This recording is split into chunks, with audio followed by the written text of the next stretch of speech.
নমস্কার, শুভ দুপুর। আজকে যেভাবে পটল চিংড়ি বানাবো আমি গ্যারেন্টি দিয়ে বলতে পারি যে এই পটল চিংড়ি দিয়ে সবাই এক থালা ভাত তো খাবে, উল্টে আর দু হাতা ভাত আপনাকে চাইবেই। যে সিক্রেট মশলাটা দেবো সেটা আপনারা দেখতে থাকুন। প্রথমে পটলটা ভেজে নেবো। এর মধ্যে হলুদ গুঁড়ো আর জাস্ট যেরকম ভাজে লবণ দিয়ে 80% মতো ভাজবো পটলটাকে। এবার একটা ঢাকা দিয়ে দেবো, আপনি ভাজা হতে থাকুক। পটল আমার 60% ভাজা হয়েছে, এই আলুগুলো দিয়ে দিলাম। আলুগুলো আবার একটু ভাজা হবে, তারপরে এই দুটোকেই নামিয়ে নিয়ে মশলা দিয়ে দেবো। পটল আলু ভাজা হয়ে গেছে। ওই তেলের মধ্যেই আমি চিংড়ি মাছগুলো ভেজে নেবো। তেলের মধ্যেই একটু নুন হলুদ দিয়ে দিয়েছিলাম। এবার চিংড়ি মাছগুলো হালকা ভাজবো, বেশি ভাজবো না, নাহলে রাবারের মতো শক্ত হয়ে যাবে। চিংড়ি মাছটা হালকা ভেজে নিয়েছি। এবার এই চিংড়ি মাছগুলোকে তুলে নেবো। এইবার এই তেলের মধ্যে একটু ফোড়ন দিয়ে দেবো। একটা শুকনো লঙ্কা, তেজপাতা, গোটা জিরে আর গোটা গরম মশলা।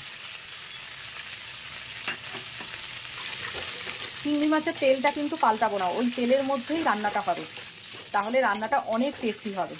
ফোড়ন আমার ভাজা হয়ে গেছে। এর মধ্যে আমি দিয়ে দেবো একটা বড় সাইজের পেঁয়াজ।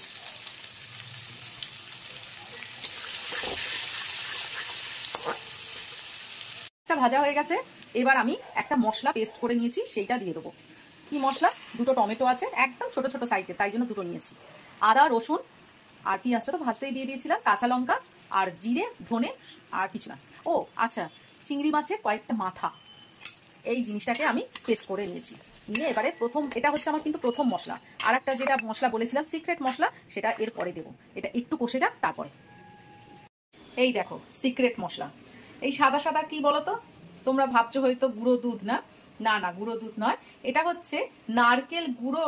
মানে ওই যে নারকেল, ডাস নারকেলটা না প্যাকেটে করে পাওয়া যায়, 30 টাকা দাম নেয়, মুদিখানার দোকানেই পাওয়া যায়। ওটা বললেই ওরা দিয়ে দেবে। নারকেলের ঝামেলা কোরানো সেই ঝামেলাগুলো থাকে না, ওই জন্য ওইটাই আমি নিয়ে আসি। পোস্ত আছে, আর কি সুন্দর গন্ধ আসছে, আর বাদাম আর মৌরি। এটাই হচ্ছে আমার সিক্রেট মশলা।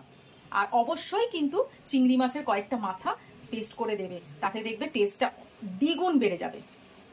মশলা সুন্দর কষানো হয়ে গেছে। মশলা দেখো চারিদিক থেকে তেলও অনেক ছেড়ে দিয়েছে। এইবারে আমি ওই যে সিক্রেট মশলাটা বাটলাম ওইটাই দিয়ে দেবো। তার সঙ্গে একটুখানি কাশ্মীরি লঙ্কার গুঁড়ো কিন্তু দিয়ে দিয়েছি। এবারে এটা আরো ভালো করে কষুক। ও যা সুন্দর গন্ধ এসছে না, বিশ্বাস করো, আমার মনে হয় আশপাশের লোকেরা আমার এই তরকারিটা বুঝতেই পারছে না কি তরকারি হচ্ছে। গন্ধে চোটে জানলার ধারে নিশ্চয়ই এসছে একবার না একবার। তেল ছেড়ে দিয়েছে। এইবারে আমি আলু, পটল, চিংড়ি সব দিয়ে দেবো। কালারটা কি সুন্দর এসছে, আমি জানি না ক্যামেরায় কতটা ভালো আসছে, কিন্তু আমি নিজের চোখে দেখতে পাচ্ছি কালারটা এত সুন্দর এসছে। আর গন্ধটা, টেস্টটা তো পরে দেখা যাবে, কিন্তু গন্ধটা তাতেই মনে হয় অর্ধেক ভাত আমার খাওয়া হয়ে যাবে। এবার একটু কষিয়ে তারপরে জল ঢালবো। আজকের মেনু হচ্ছে এই পটল চিংড়ি, ডাল হয়ে গেছে, আর এই যে কাতলা মাছ ভেজে রেখে দিয়েছি, ঝটাপট একেবারে কালিয়া করে নেব। এই দেখো, এইবারে একটু চিনি দিয়ে দেবো। আমি তরকারিতে চিনি, মিষ্টি আর কি জিনিসটা খাই না, কিন্তু একটু কালার আর ব্যালেন্সের জন্য চিনিটা দিই। এইরকম কষা কষা রান্নায়, সব রান্নায় আবার দিই না। এবারে আমি জলটা ঢেলে দেবো। বেশি জল দেবো না, কারণ অলরেডি আমার ওই পটল আর আলু ভালো মতো ভাজা আছে। ঢাকা দিয়ে দেবো। রান্নাটা আমার শেষের পথে, একটুখানি টেস্ট করে দেখবো নুনটা।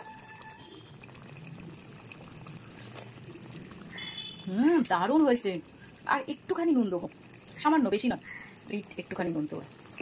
দারুণ হয়েছে, বিশ্বাস করো, একবার এইরকম করে বানাও। আমি বলছি, কেউ যদি ভাত বেশি না খায় তো আমাকে বলবে। লাস্ট ফিনিশিং, এরপরে আমি দিয়ে দেবো গরম মশলা আর এই যে 1 চামচ ঘি।